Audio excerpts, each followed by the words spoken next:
Hello students, मैं हूं प्रज्ञा from Chitrakshi classes. तो आज के वीडियो में हम पढ़ेंगे केमिकल रिएक्शन एंड इक्वेशन का लास्ट टॉपिक जो है कोरोजन एंड रेसिडिटी। हम पिछले वीडियो में ऑलरेडी सारी केमिकल रिएक्शन के बारे में पढ़ चुके हैं। तो आज के ये जो कोरोजन और रेसिडिटी है ये क्या है? ये एक केमिकल इक्वेशन ही है। ओके, तो ये हमारी डेली लाइफ में कैसे इफेक्ट डालती है उसके बारे में हम पढ़ेंगे। तो कोरोजन क्या है और रेसिडिटी क्या है ये ऑलरेडी हम जानते हैं कि ये कोरोजन है, रेसिडिटी है, पर हमें मालूम नहीं होता है कि वो कोरोजन की वजह से हुआ है या रेसिडिटी की वजह से हुआ है। जैसे कि देखो, फर्स्ट हम पढ़ेंगे कोरोजन। कोरोजन क्या है? ओके, देखो कोरोजन क्या है, एक एग्जाम्पल के थ्रू मैं कोरोजन समझा रही हूँ। जैसे कि अगर एक मेटल हम बाहर रख देते हैं, एक खुले ही रख देते हैं, घर में वैसे ही पड़ा रहता है। ओके, ये एक मेटल है, तो क्या होता है इस मेटल में बाहर की एयर, ओके, जो एयर होता है, वाटर होता है या कुछ केमिकल्स होते हैं। ओके, मैं क्या बोली, कुछ एयर पार्टिकल्स, एयर होंगे या वाटर होंगे या केमिकल्स होंगे।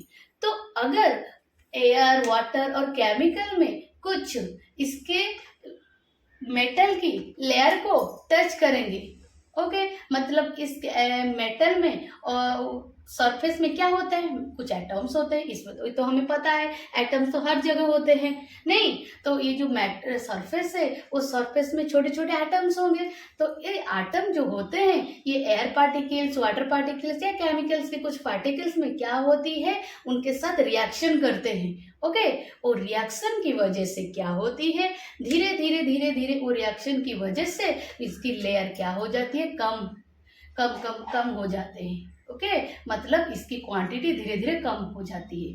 तो इस रिएक्शन की वजह से ये क्या होती है, धीरे धीरे क्या करती है, ये जो रिएक्शन होने की वजह से इसकी जो पार्टिकल्स रह जाती है वो क्या होती है, निकल जाती है। तो इसकी इफेक्ट क्या पड़ती है कि इसकी इस मेटल की क्वांटिटी जो होती है या अमाउंट होती है वो कम हो जाती है। और ये किस वजह से होती है, इस कोरोजन की वजह से ही होती है। जैसे कि देखो, एक आयरन की मेटल है, अगर आयरन के मेटल को हम बाहर रख देते हैं तो वो क्या होती है, एयर पार्टिकल्स, वाटर पार्टिकल्स या कुछ केमिकल की वजह से वो जो एयर पार्टिकल उसमें कुछ में एटम और इसकी जो अपर लेयर में जो एटम्स होते हैं उनके बीच केमिकल रिएक्शन होने की वजह से वो क्या होती है, धीरे धीरे धीरे धीरे ये जो आयरन की मेटल होती है, मेटल की क्वांटिटीज होती है या अमाउंट होती है, कम हो जाती है। और इसी रिएक्शन को हम क्या बोलते हैं, या इस फेनोमेनन को हम बोलते हैं कोरोजन।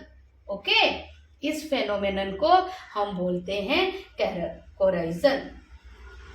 तो ये जो कोरोजन ऑफ आयरन या मेटल, देखो ये जो कोरोजन ऑफ मेटल या कोरोजन ऑफ आयरन को हम क्या बोलते हैं, आयरन को क्या बोलते हैं, रस्टिंग ऑफ आयरन। ओके, इसको हम बोलते हैं रस्टिंग ऑफ आयरन। ओके, समझ आया? तो कोरोजन क्या है, ठीक है। तो इस कोरोजन की वजह से आयरन में एक क्या होती है, रस्टिंग ऑफ आयरन होता है। तो corrosion of iron is presence of reaction of chemical air and water then form a rusting of iron. तो रस्टिंग ऑफ आयरन क्या होती है, देखो इसकी केमिकल फॉर्मूला क्या होती है, मैं बैलेंस करके एक साथ समझा रही हूँ। ओके, जब 2 या वाटर, तो रिएक्शन के बाद जो रस्टिंग ऑफ आयरन होती है वो क्या होती है, Fe2O3H2O। ओके, तो आयरन जब ऑक्सीजन और वाटर के साथ रिएक्ट करती है तो क्या बन जाती है, रस्टिंग ऑफ आयरन या रस्ट बन जाती है। ओके, तो ये है हमारी कोरोजन। ओके, समझ आ गया कोरोजन क्या है, ठीक है। अभी पढ़ेंगे रेसिडिटी। रेसिडिटी क्या है, तो इसकी स्क्रीनशॉट ले लेना। रेसिडिटी क्या है, देखो रेसिडिटी क्या है,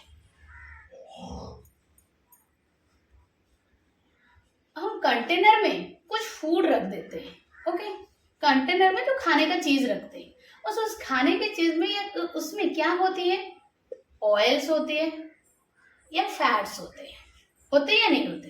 होते हैं। हम जो खाना खाते हैं उसमें तो कुछ ऑयल्स और फैट्स होते हैं या नहीं?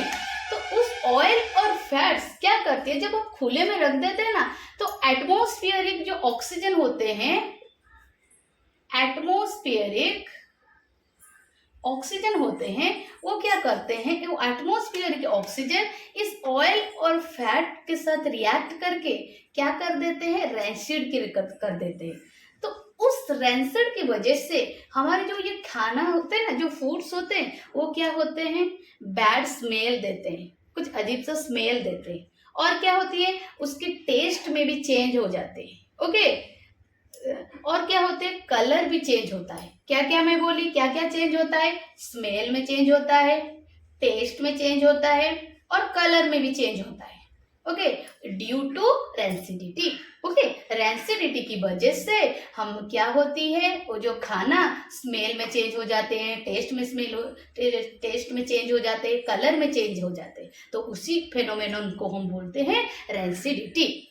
ओके, तो रैंसिडिटी क्या है और कोरोजन क्या है, समझ आ गया।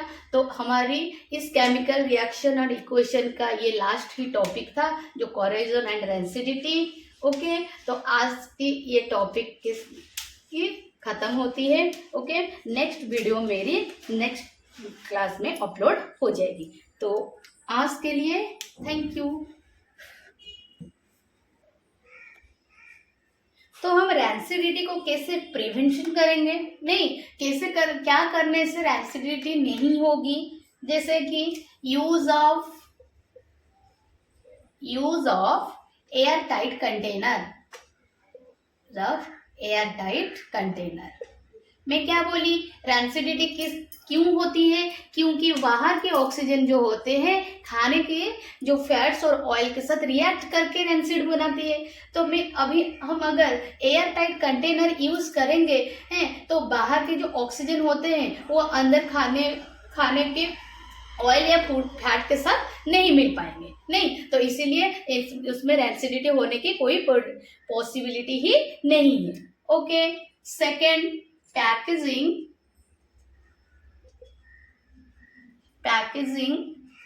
With nitrogen.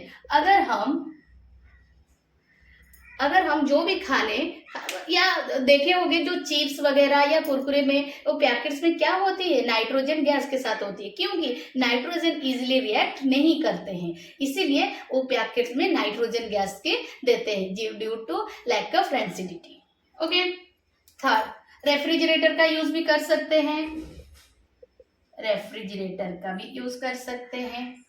ओके, और इसके लिए एंटीऑक्सीडेंट भी यूज कर सकते हैं, एंटीऑक्सीडेंट यूज।